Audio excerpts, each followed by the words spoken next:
Can you challenge India? No, I can't. And no one can challenge India. But some of the politicians are trying to cheat India by the naming an alliance as India. I don't mean to say that these politicians are not Indian, but I mean to say that these people are among corrupt Indians. देखिए, हमारे अंग्रेजी पे बहुत ध्यान मत डालिएगा, ठीक है। वो तो ममता बनर्जी कुछ बोली थी ना, तो मेरा गुस्सा जो है ममता बनर्जी के स्टेटमेंट पर था, जो मैंने अपनी कल की वीडियो में दिखाया भी था। नमस्कार, आप देख रहे हैं अपनी बात अनिल के साथ। कल की अपोजिशन की मीटिंग में बहुत कुछ हुआ, उसमें अंग्रेजी हिंदी पर भी बहस हुई। जी हाँ, नामकरण संस्कार के लिए। तो यहाँ पर उत्तर भारत और दक्षिण भारत भी हुआ। बताया जा रहा है कि नीतीश कुमार और सोनिया गांधी इस गठबंधन का नाम हिंदी में रखना चाहते थे, लेकिन स्टालिन गठबंधन का नाम अंग्रेजी चाहते थे। और चाहते भी क्यों नहीं, क्योंकि वो तमिलनाडु में हिंदी का ही तो विरोध कर रहे हैं, जबकि नीतीश और लालू का वोट बैंक ही हिंदी भाषी है। लेकिन यहाँ नीतीश की नहीं चली, और जब नीतीश की यहाँ नहीं चली तो जनता में इनकी कितनी चलेगी ये वक्त बताएगा। एक और बात बताऊं, इस गठबंधन का नाम या तो बदल दिया जाएगा या इंडिया नहीं कहा जाएगा, लेकिन लिखोगे इंडिया तो पढ़ोगे भी इंडिया। अब यह नाम इस गठबंधन की मुसीबत बनने वाला है। अब न ये इस नाम को उगल सकते हैं, न इस नाम को निगल सकते हैं। मेरा तो मानना है कि कोई न कोई कोर्ट भी चला जाएगा इस नाम के विरोध में, लेकिन हाथ वही आएगा जो इस गठबंधन को आने वाला है भविष्य में, यानी बाबा जी का। आगे मैं नहीं बोलूँगा, क्योंकि लोग अपना नाम भारत रख लेते हैं तो कहीं ऑब्जेक्शन नहीं होता है, तो कोई इंडिया रख ले, पाकिस्तान रख ले, कुछ भी रख ले नाम, उस पर कोर्ट क्या कहेगी। अब इस तस्वीर को देखिए नए विपक्षी गठबंधन की। ये मशहूर लोग कितनी मजबूरी में बैठे हुए हैं। एक गाना है ना, एक चेहरे पे कई चेहरे लगा लेते हैं लोग। इसको देखिए, ये एनडीए की बैठक। अब आगे आप खुद सोच लीजिए कि कौन दिल में उतर रहा है और कौन दिल से। अब आप अरविंद केजरीवाल जी को सुनिए। वैसे इनके नाम के आगे जी लगाने का दिल तो नहीं करता, लेकिन हमारे सीएम होने के नाते लगाना चाहिए। और मैं इनके जैसा तो हूं नहीं कि कौन है एलजी, कौन होता है एलजी, ऐसा बोल दूं, तो इसलिए मैं भी लगा रहा हूं। सुनिए क्या कह रहे हैं। आज से 9 साल पहले इस देश के लोगों ने नरेंद्र मोदी जी को भारी बहुमत देके जिताया था। इन 9 साल के अंदर उनके पास मौका था, वो देश के लिए बहुत कुछ कर सकते थे, लेकिन इन 9 सालों में उन्होंने एक भी सेक्टर ऐसा नहीं है जिसमें हम कह सकें कि तरक्की हुई है। हर सेक्टर को बर्बाद करने में उन्होंने कोई कसर नहीं छोड़ी। सबसे बेस्ट तो है आप सेकंड क्लास की रेलवे की टिकट लेके किसी भी ट्रेन में चढ़ जाइए, आपको पता चल जाएगा कि आज से 4-5 साल पहले रेलवे ठीक ठाक चला करती थी, आज पूरी बर्बाद कर दिया इन लोगों ने रेलवे। सुन लिया ना, सेकंड क्लास की रेलवे की बात कह रहे हैं कि बर्बाद कर दी।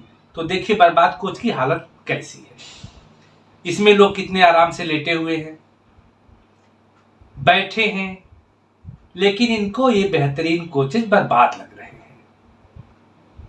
अब यदि मैं जनाब से पूछूं कि आपने पिछली बार ट्रेन की स्लीपर क्लास में कब यात्रा की है या स्लीपर क्लास में कब घुसे हैं, तो शायद इनको याद नहीं होगा।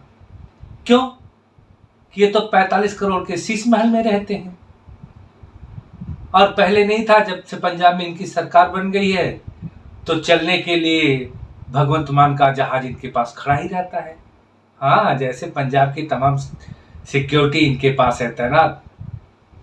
इनको इतना खतरा है कि 2 राज्यों की सिक्योरिटी इनके ऊपर लगी हुई है, दिल्ली की और पंजाब की।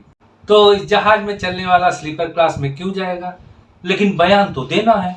आगे सुनिए इन्होंने क्या कहा।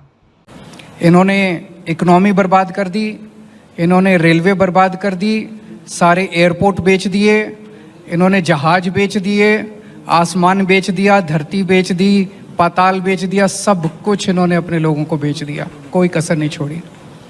सुन लिया ना, इकोनॉमी बर्बाद कर दी, रेलवे बर्बाद कर दी, एयरपोर्ट बेच दिए, धरती बेच दिया, आसमान बेच दिया, पाताल बेच दिया। केजरीवाल जी, बेचना और लीज देने में अंतर होता है। चलिए मैं मान भी लूं कि सब कुछ बेच दिया, लेकिन जमीर नहीं बेचा है आपकी तरह, मुफ्त में कुछ भी नहीं दिया। और यही कारण है कि कोरोना जैसी आपदा में भी देश को बखूबी संभाला था। और क्या कह रहे थे कि इकोनॉमी बर्बाद कर दी। इसका मतलब आप मेरा चैनल नहीं देखते हैं तो अब से देखना शुरू कर दीजिए, आपको आईना दिख जाएगा। अरे आईना नहीं, तस्वीर दिख जाएगी, क्योंकि चैनल मेरा आईना है आपका। मैंने 11 जुलाई की वीडियो में गोल्डमैन सैक्स की रिपोर्ट दिखाई थी, और गोल्डमैन सैक्स जो एक एजेंसी है जो रिपोर्ट देती है सबकी इकोनॉमिक के बारे में, और उसने बताया था कि भारत अमेरिका को भी पीछे छोड़ देगा यदि ऐसे सुधार होते रहे तो। अच्छा, तो आप भी एजेंसी है ना? हाँ, मैं मानता भी हूँ कि आप झूठ बोलने की एजेंसी नहीं, फैक्ट्री है, फैक्ट्री जहां केवल झूठ ही बनाया जाता है। अब थोड़ा नीतीश जी पर आते हैं। नीतीश जी जमानत पर छूटे लालू यादव को लेकर के आए थे संयोजक बनने, या यूं कहें कि लालू जी अपने बिटवा को मुख्यमंत्री बनाने के लिए, आगे का रास्ता साफ करने के लिए नीतीश कुमार को संयोजक बनाना चाहते थे, और जब नहीं बनाए गए तो प्रेस कॉन्फ्रेंस से ही भाग गए। अब आगे देखिए, मुंबई में ये लोग भौकाल बनाएंगे, लेकिन ये भौकाल ही रह जाएगा।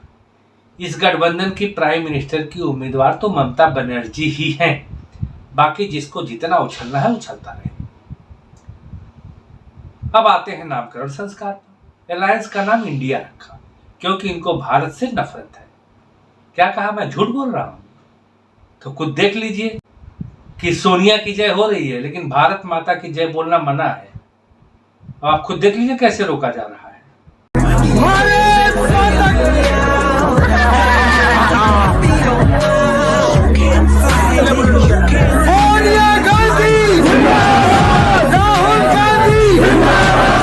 देख लिया ना, हो गई तसल्ली। अब 2024 में इंडिया और इंडिया की लड़ाई होगी या फिर भारत बनाम इंडिया की। आगे एक और अच्छी बात होने वाली है। इन्होंने इमोशनल ब्लैकमेलिंग के लिए इंडिया नाम रख लिया, लेकिन अब लोग इंडिया कहने से भी परहेज करेंगे और भारत बोलना शुरू कर देंगे, जो देर सवेर होना ही था, लेकिन इन्होंने इसकी नींव तो डाल ही दी है। अब केजरीवाल जी को देखिए, अकेले ले उड़े इंडिया को। इनकी तस्वीर में कोई नेता है ही नहीं। इनके दिल में ख्वाब पल रहा है कि लाल किले की प्राचीर से झंडा फहराना है एक दिन, लेकिन पूरा देश तो दिल्ली है नहीं जो मुफ्त की रेवड़ी के लिए देश बर्बाद कर दे। असली हंगामा तो संयोजक के नाम की घोषणा के बाद होगा। अभी तो सारे आस लगाए हैं। यह अलायंस नहीं है, ठगों का एक मंच है जो ईडी और सीबीआई से परेशान होकर गठबंधन के बिल में छुपकर वार करना चाहता है। अगर सरकार के कहने से ईडी और सीबीआई काम करती है मेरे भाई, तो मतलब साफ है कि तुम लोग भी गठबंधन बना के सत्ता में आकर के ईडी और सीबीआई पर कब्जा करना चाहते हो, और इसीलिए इकट्ठे हुए हो। कुछ दिनों की खुशी है, एंजॉय कर लो। एक गाना है ना, भौरे ने खिलाया फूल, फूल को ले गया राजकुंवर। अब बेचारे नीतीश कुमार ही गा गा करके दिल को तसल्ली दे रहे हैं, तो कुछ उछल उछल कर एकता दिखाने की कोशिश कर रहे हैं। तो इन लोगों को उछलने दीजिए, मैं भी उछलता, मेरा मतलब है कि मैं भी चलता हूं। नहीं, निवेदन सुनते जाइए, वीडियो को लाइक कीजिए, लोगों को व्हाट्सएप, इंस्टा, फेसबुक में शेयर कीजिए। हाँ, चैनल को सब्सक्राइब अवश्य करें। खुद नहीं करें, लोगों से भी कराएं, क्योंकि परिवार भी तो बढ़ना चाहिए। अगर हमें आगे लड़ाई लड़नी है तो बड़ा परिवार तो होना चाहिए, समृद्ध भी होना चाहिए। आप सबका भरपूर प्यार और आशीर्वाद मिल रहा है, जिसके लिए मैं आप सबका दिल की गहराइयों से आभार व्यक्त करता हूँ। अभी के लिए इतना ही, मिलेंगे फिर अगली वीडियो में। तब तक के लिए नमस्कार, जय हिंद।